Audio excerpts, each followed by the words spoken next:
Hey everyone, Terry here with Move, Conquer, Live. And I know that as a survivor myself, um, cancer and its treatment affects every part of your life, and one of those being exercise. And what can you do? What can't you do? What about this treatment side effect? What about that treatment side effect? And so I wanted to take a few moments to go over some frequently asked questions that I get as a cancer exercise specialist to see if I can answer some of these basic questions for you. Remember, I am not a doctor, so this advice that's coming out is not medical advice. Please run anything that you hear or are interested in by your doctor first. So, first up, can I exercise? Should I exercise? And yes, studies have shown that exercise is good for the body. It helps with your energy levels and just your general well-being while you're going through something as traumatic as treatment. If you have had any diarrhea or vomiting as a result of your treatment, give yourself 24 to 36 hours. Make sure you hydrate, replenish those electrolytes before you get back to it. But yeah, yes, you can. Do it when you have the energy to exercise. Some days you don't. Other days, depending on the cycle of your chemo and whatever, you'll find that you'll have more energy on day 3 instead of day 1. So pay attention to the patterns that you're seeing with your energy levels and fit your exercise in there. Do start with a low weight and low intensity. You don't want to go gangbusters and think we're going to run a marathon while we're doing that, but start low. And of course, if your blood counts are low, get a doctor's release on that first. How long should I exercise? That really depends on your energy level. Some days getting out of bed to go brush your teeth is going to be enough. You might start with a 5-minute walk down to the end of the block and back and build on that. Add 5 to 10 minutes as you feel like your body is able to, and give yourself grace on the days when it's not. The CDC does recommend 150 minutes of moderate exercise a week for our general population, so keep that in mind. 150 minutes of moderate is going to look like your heart rate is up, your breathing is getting more difficult, but you can still have a conversation. You're not having respiration rates so high that you can't talk to your neighbor next to you. So moderate's going to look like that. So what if you have neuropathy? That is one thing that you want to be careful with. It depends on if you have it in your hands or in your feet. If it's in your hands, I do recommend trying to use machines. That's going to protect you if you should drop a weight or drop a band. You'll be less likely to hurt yourself. If the neuropathy is in your feet, be careful with balance, right? Maybe your warm-up isn't on a treadmill. It might be on a stationary bike or even elliptical instead. But working on your balance will be something you definitely want to do, and a trainer can help you with that. What about lymphedema? This is a big one. Part of my role as a cancer exercise specialist is to make sure that I'm doing everything with my clients that I can to avoid lymphedema. First off, if you have it and you have been prescribed a sleeve, do I need to wear it? Yes. Every time you work out, always. That's definitely number one. Lymph drainage is something that we would do to help prevent it if you're at risk because you've had lymph nodes removed and or you've had radiation. The lymph drainage looks different for upper extremities and lower extremities based off of where those nodes would be and where the cancer was located. So be sure to, there are a couple other videos I have on here broken up by upper extremity and lower extremity. You can check those out. Feel free to message me for questions about that. Avoiding, if you've got lymphedema, you for sure want to avoid overheating. Avoid wearing super tight clothing or sports bras.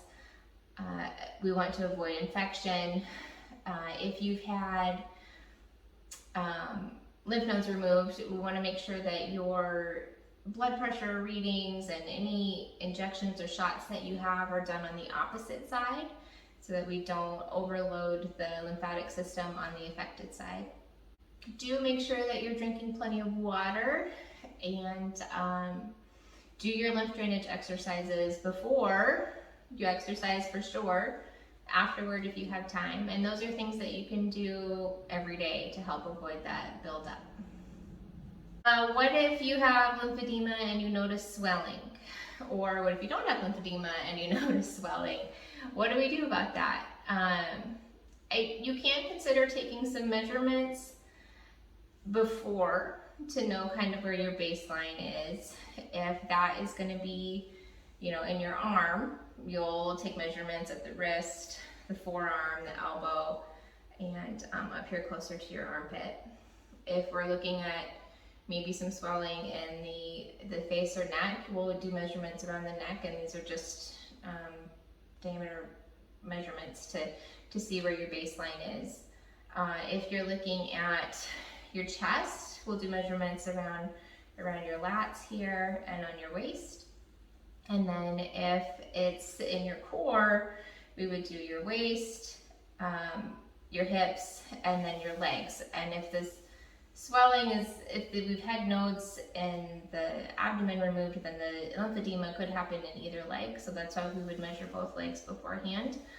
And if the swelling was in your legs, and there are spots that you would measure there, your upper thigh, your lower thigh, your knee, right below your knee, and then your ankle. So we could look at that as just a baseline, not anything to create panic or alarm over, but just something to be aware of. And you can also do a pitting test on your hand. That would be when pressure is applied, everything comes back to normal pretty quickly. Right? All the fluid, all the water, all the color, everything that's in there comes back real quickly. If you're thinking about that this may be edema, then it would kind of stick there for a little bit. And of course, talk to your doctor.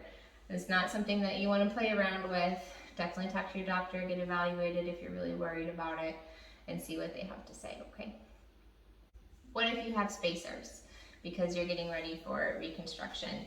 Definitely don't want to engage your pec muscles for stretching or strength exercises, because we can have things pop out of the pockets where they are, and we don't want that. So until you get finalized and you've had your last surgery, if you've had spacers, be careful there. You also don't want to do anything prone, so you don't want to lay on your front side on the floor or against any kind of like a rowing machine you would lean against. You don't want to have any of that extra pressure there. Any of the surgeries that we go through can create range of motion issues. You want to make sure that we have at least 90% of a normal range, and a personal trainer can help you with that. Can help know which muscles are too tight and need to be stretched, which muscles are lengthened and need to be strengthened.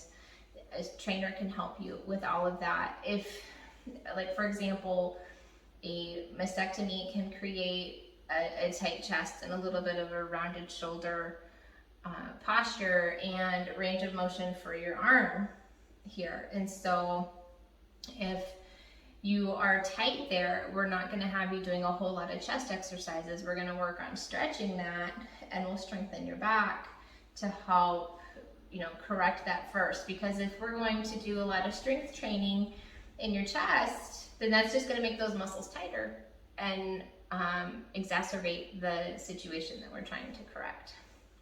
What if you have a stoma? A stoma is not a contraindicator for exercise. Do definitely talk to a doctor if you're worried about it, but it's not a contraindication. We would just be careful with pressure on that area, and leaning against machines. We would want to avoid that. What if you have a port? Same situation. If you definitely talk to your doctor and see recommendations that they have, because it can depend on the kind of port you have and exactly where it's located. Generally, it would be understanding what's uncomfortable or painful, and following your body and its signals that it's giving you during your workout, but it's not a contraindication. All right, I hope that you have found some of these questions and answers helpful, maybe some things that you hadn't thought about or that you did think about and didn't know where to go. Feel free to reach out to me with other questions that you have. I would love to help you out. Be healthy.